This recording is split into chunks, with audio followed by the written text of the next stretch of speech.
আসসালামু আলাইকুম ওয়া রাহমাতুল্লাহি ওয়া বারাকাতুহু।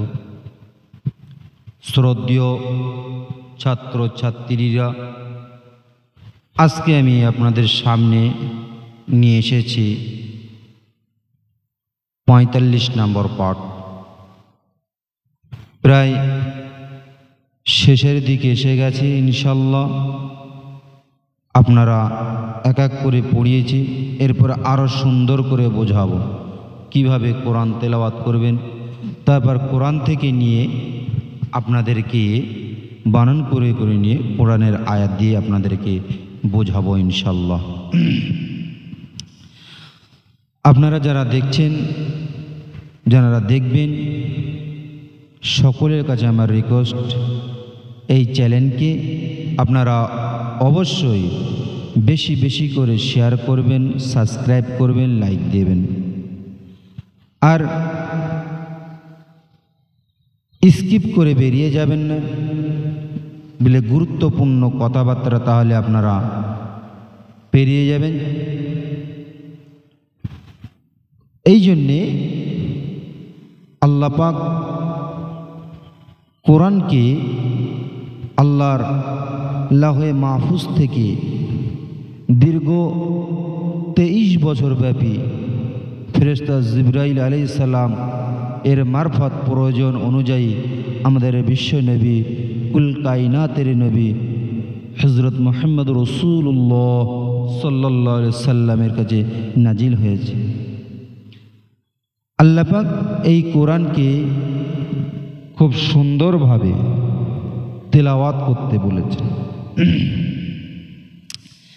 কেমনভাবে তেলাওয়াত করবেন সব কিছু সেখানে কোরআন শরীফ সহি শুদ্ধ রূপে তেলাওয়াত করা প্রয়োজনীয়তা অত্যাধুনিক। কেননা হাদিস শরীফে কোরআন তেলাওয়াতে যেসব ফজিলত, মর্যাদা, সওয়াবের কথা বলা হয়েছে তা সবই সহি শুদ্ধ তেলাওয়াতের উপর নির্ভর করে।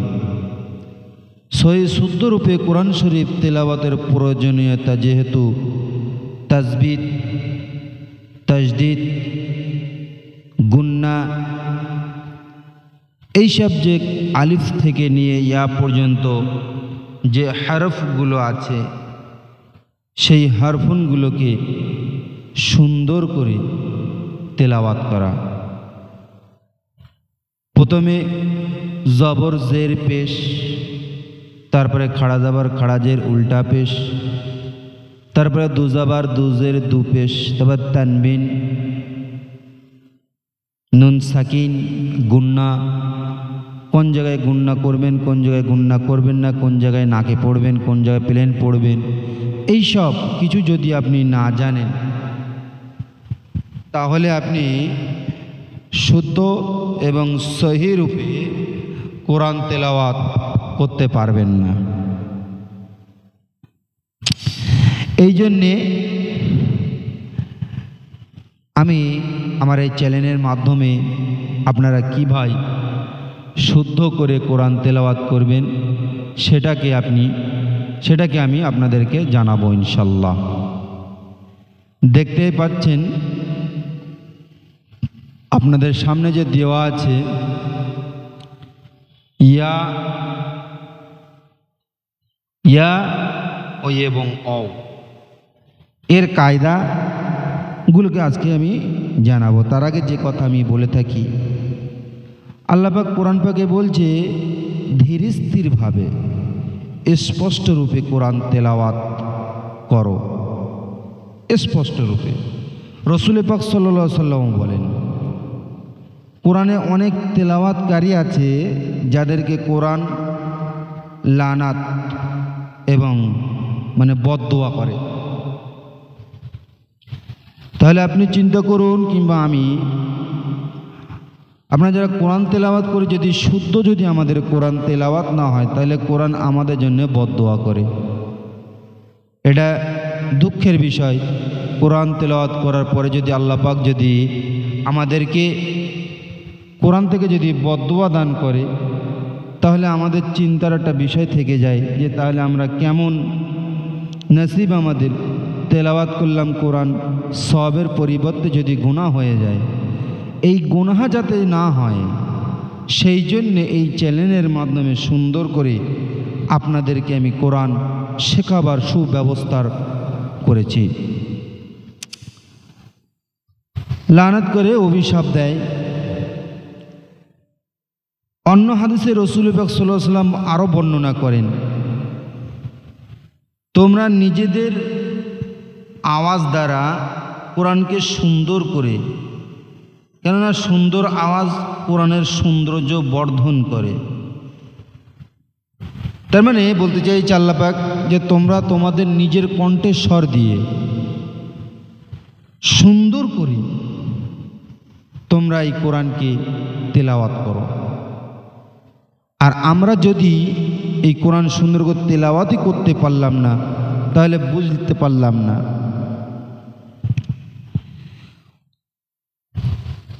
আর এক হাদিসে আছে রাসূল পাক সাল্লাল্লাহু আলাইহি ওয়াসাল্লাম বলছে, ওই ব্যক্তি আমার দলভুক্ত নয় যে তাসবিদের সাথে সুন্দর আওয়াজে কোরআন তেলাওয়াত না করে, না করবে। সুতরাং কোরআন আয়াত ও হাদিসের মর্মতে সহি শুদ্ধভাবে তাসবিদ সহকারে কোরআন শরীফ তেলাওয়াত ওয়াজিব বলে বোঝা যাচ্ছে। অবহেলা বশত শুদ্ধ করে বা অশুদ্ধ করে কোরআন তেলাওয়াত না করাই উচিত। শুদ্ধ করে কোরআন তেলাওয়াত করলে আল্লাহ পাক খুশি হবে। আর অবহেলাবশত শুদ্ধ করে কোরআন তেলাওয়াত না করলে গুনাহগার হবেন। কেননা অশুদ্ধ করে তেলাওয়াতের ফলে অনেক স্থানে অর্থ বিকৃত হয়ে যায়। তার মানে বিকৃত বলতে মানে অর্থটাকে চেঞ্জ হয়ে যায় যদি সহিভাবে কোরআন তেলাওয়াত না করতে পারেন। তাহলে এখানে বোঝা যায় কোরআন সহি করে তেলাওয়াত করা আবশ্যক। আরও বলছেন, তেলাওয়াতের ফলে অনেক স্থানে অর্থ ধরো বিকৃত হয়ে যায়। আর অশুদ্ধ তেলাওয়াত যদি নামাজের মধ্যে হয় তাহলে নামাজই নষ্ট হয়ে যাবার সম্ভাবনা থাকে। এখন যদি আল্লাহ পাক এই কথা বলে থাকেন, আর আমাদের যে কোরআন তেলাওয়াত আমরা নিজেরাই জানি, পাড়া মহল্লায় বয়স্ক বুজুর্গরা কীভাবে কোরআন তেলাওয়াত করে অবশ্যই আপনারাও অবগত আছেন। তবে ভয় নাই, আপনাদেরকে আমি সুন্দর করে যাতে তেলাওয়াত করতে পারেন সেটাকে আপনাদেরকে আমি শেখাবো ইনশাল্লাহ। আর এই অশুদ্ধ তেলাওয়াত যদি নামাজের মধ্যে, তাহলে নামাজও নষ্ট হওয়ার সম্ভাবনা থাকতে পারে।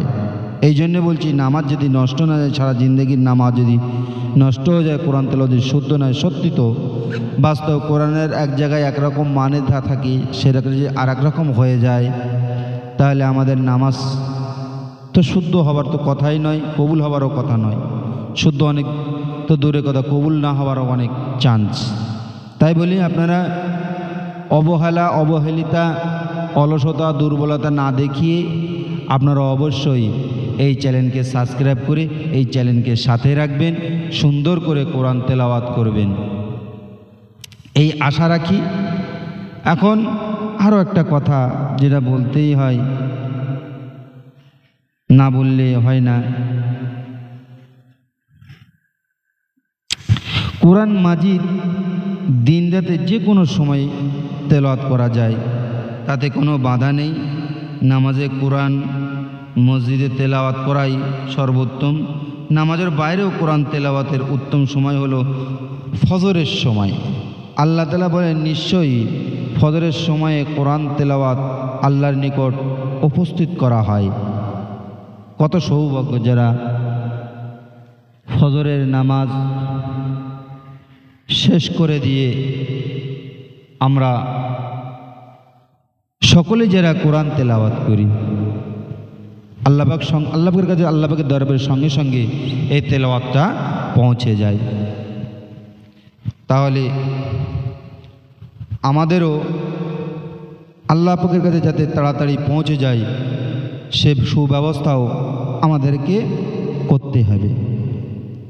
তাই বলি, আসুন আমরা বেশি বেশি করে কোরআনটাকে যত তাড়াতাড়ি খুব সহজ পদ্ধতিতে কোরআন শিক্ষার ব্যবস্থা করেছি ইনশাল্লাহ।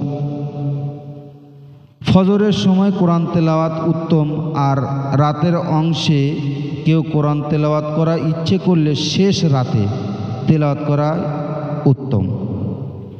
বুঝতে পেরেছেন? এখন আসুন, কোরআন তেলাওয়াত তো আপনারা অবশ্যই করবেন, তার জন্য আপনাদেরকে শিখতে হবে। শিখে কোরআনকে তেলাওয়াত করতে হবে। আসুন আমি একে একে আপনাদের সামনে আমি কোরআন কিভাবে শিখবেন সামনে আমি পাঠ দিয়ে রেখেছি, দেখতেই পাচ্ছেন। প্রথমত দেখেন,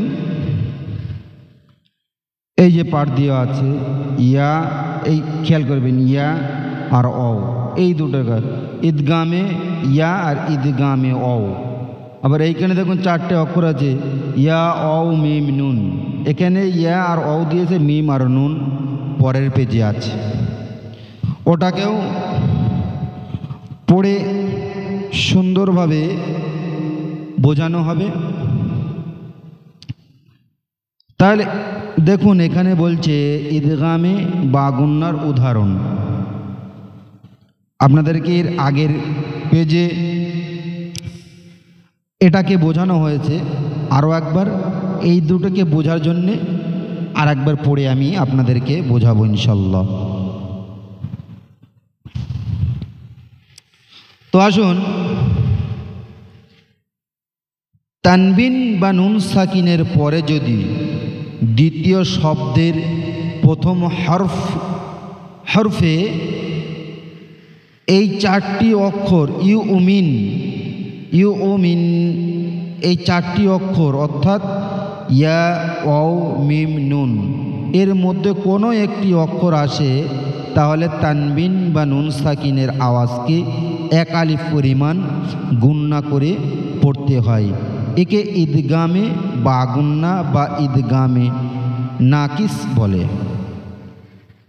এখন আসুন পড়বেন কীভাবে, গুন্না কীভাবে করবেন। এখানে দেখুন আমি বানান করব, বানান করে পড়ে আবার রিডিং পড়ব, রিডিং পড়ে আপনাদেরকে গুন্না কীভাবে করতে হয় সেভাবে করে আপনাদের সামনে আমি দেখাবো।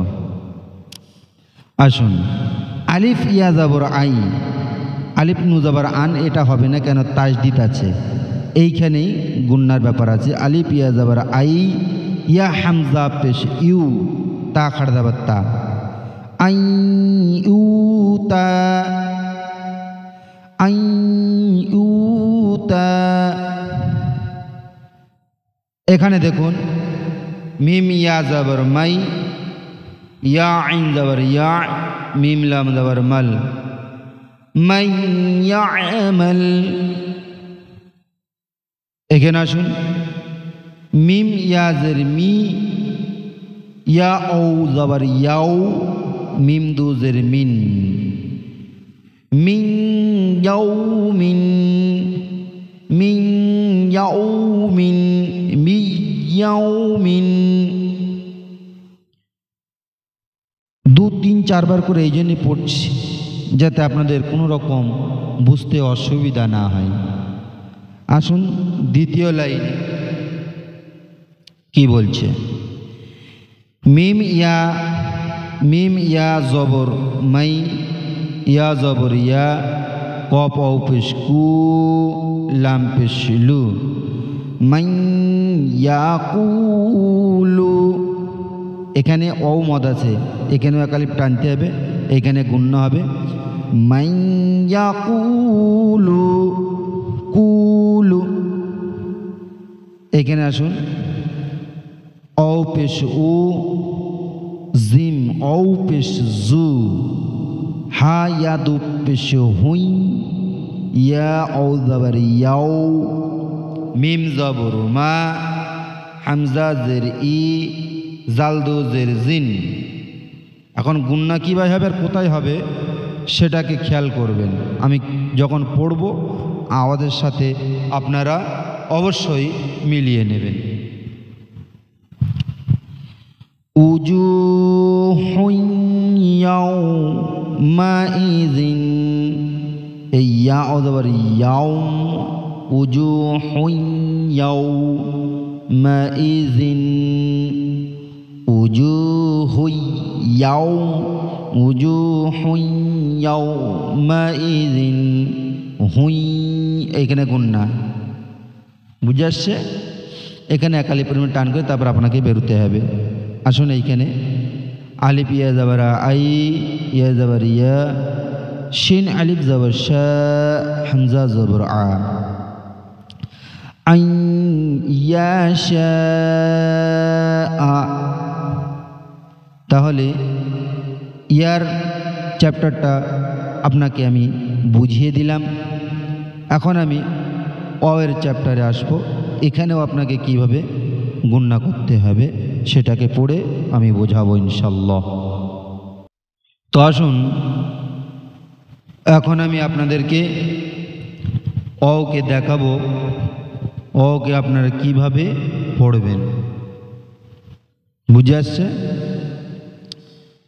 আসুন আলিফ জের ই, লাম খাড় দাবাল্লা, হা ও দু জবর হাউ, ও আলিফ জবর ও, হাজর হি, দল দু জবর দন, ইলাহাউ ওয়াহিদান, হাউ এইখানে গুন্না হবে, ইলাহাউ ওয়াহিদান, র জবর র, হা ইয়াজর হি, মিম ও দু পেশ মু, ও জবর অ, দাল ও পেশ দু, দাল দু পেশ দুন, রহিম ও দুদুন, আলিফ ও জের ইউ, ও জবর অ, হা জবর হা, বাত জবর বাত, ইউ অহাবত, মিম ও জের মিউ, ও জবর অ, র জবর র, হামজা জের ই, হামিম জের হিম, মিউ অর, মিউ অর ইহিম, এই ও মিউ অর ইহিম, জিম নু জবর জান, নু খড় জবর না, তা ও দু জের তিউ, ও জবর অ, আইন পেশ উ, ইয়াও পেশ ইউ, নু দু জের নিন, জান্নাতিউ উয়ুনিন। আবার পড়ছি, ভালো করে বুঝে নেন। জান্নাতিউ উয়ুন, মিম ও জবর মাউ, ও পেশ উ, আইন জের ই, দাল জবর দা, মাউঈদা, মাউঈদা। তাহলে এইখান থেকে নিয়ে এই পর্যন্ত আপনাদেরকে আমি পড়ি শোনালাম, কীভাবে পড়বেন, কীভাবে গুণনা করবেন, কোন জায়গায় টানবেন, কোন জায়গায় টানবেন না। শুদ্ধ করে কোরআন তেলাওয়াত করা শিখুন। অবশ্যই অবশ্যই আপনার আমার তবেই নামাজ পড়ে শান্তি পাব, তবেই কোরআন তেলাওয়াত করে শান্তি পাবো, মজা পাবো। আল্লাহর কোরআন যখন আপনি তেলাওয়াত করবেন, জানবেন আল্লাহ পাক আপনার সঙ্গে কথা বলছে, আল্লাহ পাক আপনার সাথে কথা বলছে। এই জন্যেই ঠিক আল্লাহর সঙ্গে কীভাবে কথা বলতে হয় সেই আদব নিয়ে, সেই কায়দা নিয়ে আমাদেরকে কোরআন তেলাওয়াত করতে হয়। যার জন্যে যেমন আমরা কোরআন তেলাওয়াত করতে আদব কীভাবে করতে হবে, ঠিক তেমন যেমন আমি একজনকে আদব করে থাকি, সেই হিসাবে সুন্দরভাবে আল্লাহর সঙ্গে আপনি কথা বলবেন। কীভাবে কথা বলতে হবে? সুন্দর করে অজু করে আসবেন, পাক পবিত্র তাহিরাত অর্জন করে এসে আমি সকলেই কোরআন তেলাওয়াত করব, তাহলে কোরআনে মজা পাওয়া যাবে। আর যদি কোরআন হেলায় ফেলায় যদি পড়তে থাকি, তাহলে কোরআনই আমাদের জন্য বদদোয়া করবে। সেটাকে আমি আপনাদেরকে আগেই বলেছি, আরও বলবো ইনশাল্লাহ, যাতে আমাদের হেলাই ফেলাই যেন করে যদি আমরা কোরআন তেলাওয়াত না করি। কেন কোরআন এত সুন্দর কিতাব যা আপনি ধারণা করতে পারবেন না। আল্লাহ পাক এই কোরআনকে এত সম্মানের সাথে এত যে কোরআন তেলাওয়াত করবে, আল্লাহ পাক তার সম্মানকেও বাড়িয়ে দেন সুন্দর করে তেলাওয়াত করতে।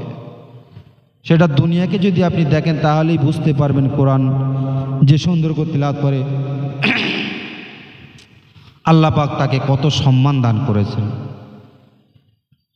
এই জন্য বলি, সকল মোমেন মুসলমান, দিন ইসলাম দরদি মোমেন মুসলমান, দেশ বিদেশে প্রবাসে যে যেখান থেকেই দেখছেন, সকলকে আমি আমার অন্তঃস্থল থেকে ফের একবার সালাম জানাই।